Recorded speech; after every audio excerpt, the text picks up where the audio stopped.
মানুষ তো মানুষকে ভালোবাসবে, এটাই স্বাভাবিক। আমরা সবাই মায়ায় পড়ি, ভালোবাসায় জড়াই।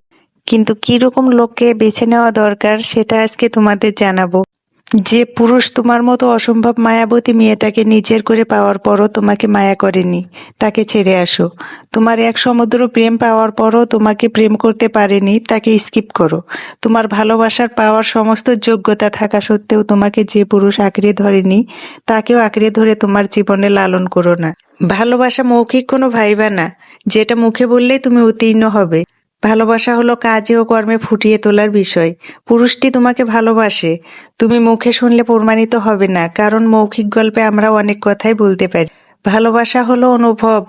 তোমার বিপদে আপদে তোমার প্রতিটা ভালো লাগায় মন্দ লাগায় নীরব অংশীদারিত্ব যে পুরুষ নিজ থেকে পালন করে, সে তোমাকে ভালোবাসে।